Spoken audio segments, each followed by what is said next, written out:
Bismillahirrahmanirrahim. Assalamualaikum warahmatullahi wabarakatuh. Perkenalkan, nama saya Himatul Zakiyah dari Program Studi D3 Reka Medis dan Informasi Kesehatan Politeknik Kesehatan Kementerian Kesehatan Tasikmalaya. Pada video kali ini, saya akan membahas tentang kasus sistem syaraf di Puskesmas Bantar. Definisi: penyakit epilepsi merupakan kondisi yang dapat menjadikan seseorang mengalami kejang secara berulang. Epilepsi bisa menyerang seseorang ketika terjadinya kerusakan atau perubahan di dalam otak. Di dalam otak manusia terdapat neuron atau sel-sel syaraf yang merupakan bagian dari sistem syaraf. Patofisiologi: epilepsi berupa proses iktogenesis atau proses terjadinya serangan epileptik. Proses ini berawal dari eksitabilitas satu atau sekelompok neuron akibat perubahan pada membran sel neuron. Perubahan pada kelompok neuron tersebut menyebabkan hipereksitabilitas.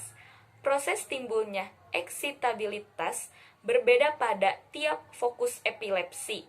Asal timbulnya eksitabilitas dapat berasal dari yang pertama, neuron individual yaitu neuron epileptik memiliki konduktansi Ca2+ yang lebih tinggi disebabkan oleh perubahan struktur dan fungsi pada reseptor membran postsinaptik. Yang kedua, lingkungan mikroneuronal, perubahan kadar kation dan anion ekstraseluler berupa peningkatan kadar K+, menyebabkan depolarisasi neuron dan pengeluaran yang berlebihan. Yang ketiga, populasi sel epileptik. Perubahan fisiologis neuronal secara kolektif menyebabkan produksi eksitabilitas yang progresif.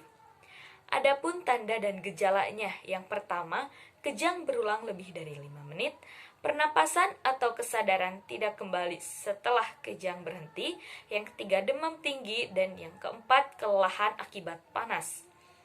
Terminologi medisnya: epilepsi sebagai keterangan yaitu setiap kelompok sindrom yang ditandai oleh gangguan fungsi otak sementara yang bersifat paroksimal yang dapat bermanifestasi berupa gangguan atau penurunan kesadaran yang episodik, fenomena motorik abnormal, gangguan psikis atau sensorik, atau sistem syaraf.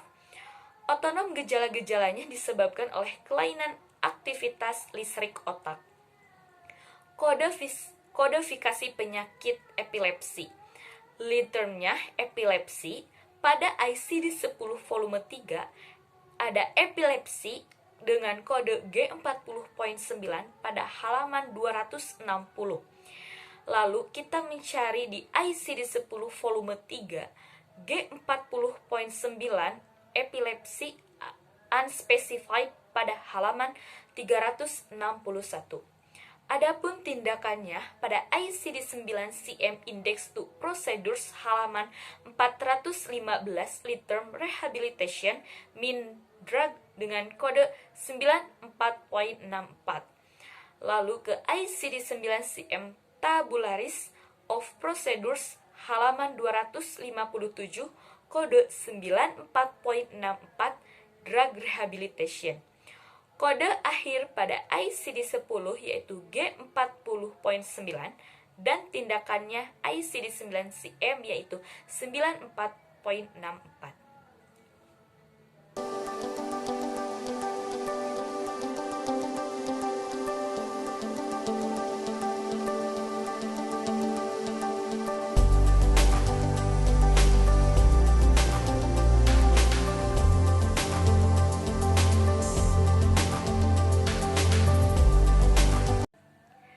Lalu kasus kedua sistem syaraf di Puskesmas Bantar.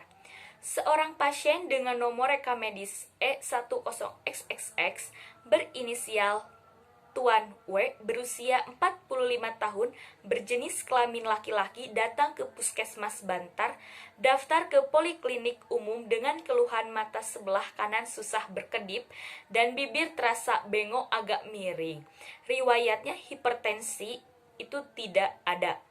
Dokter mendiagnosa pasien terkena penyakit Bell's palsy.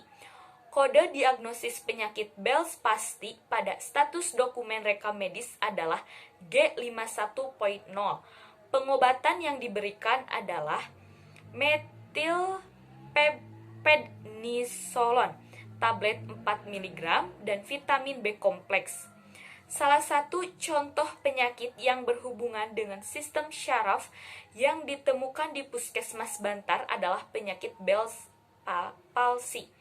Bell's palsy adalah kelemahan atau kelumpuhan saraf perifer wajah secara akut atau acute onset pada sisi sebelah wajah. Pasien yang menderita penyakit pada sistem syaraf memiliki noreka medis E10XX berinisial Tuan W. Adapun pengkodeannya sebagai berikut. Definisi: kelemahan atau kelumpuhan saraf perifer wajah secara akut pada sisi sebelah wajah. Patofisiologi: sebuah teori menduga edema dan iskemia berasal dari kompresi syaraf fasialis di dalam kanal tulang tersebut. Terganggu syaraf fasial pada foramen stylomastoid dapat menyebabkan kelumpuhan pada keseluruhan otot ekspresi wajah. Tanda dan gejalanya: yang pertama, nyeri telinga pada sisi wajah yang lumpuh. 2. Telinga yang terpengaruh akan lebih sensitif terhadap suara. 3. Berdenging di salah satu telinga atau keduanya. 4. Penurunan atau perubahan pada indera perasa. 5. Bagian mulut yang terpengaruh akan mudah berliur. 6. Mulut terasa kering. 7. Rasa sakit pada sekitar rahang. Kedelapan, sakit kepala dan pusing. Dan yang terakhir, kesulitan untuk makan, minum, dan berbicara. Terminologi medis: Bell's sebagai keterangan artinya wajah, palsy sebagai keterangan artinya kehilangan kemampuan untuk mengontrol gerakan.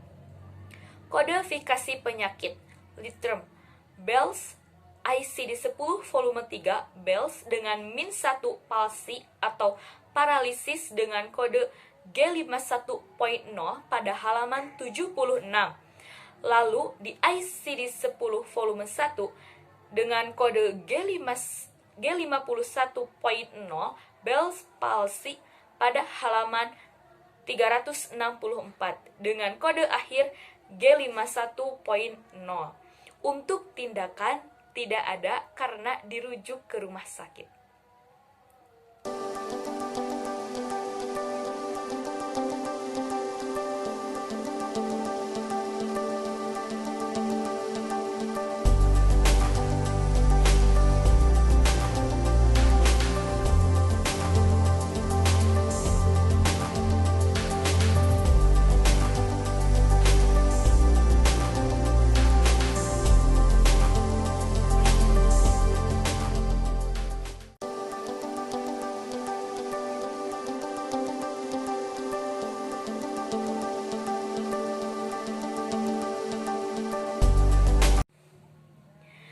Terima kasih, mohon maaf bila ada kesalahan.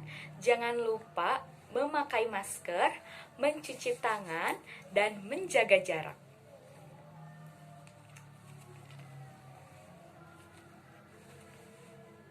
Terima kasih. Wassalamualaikum warahmatullahi wabarakatuh.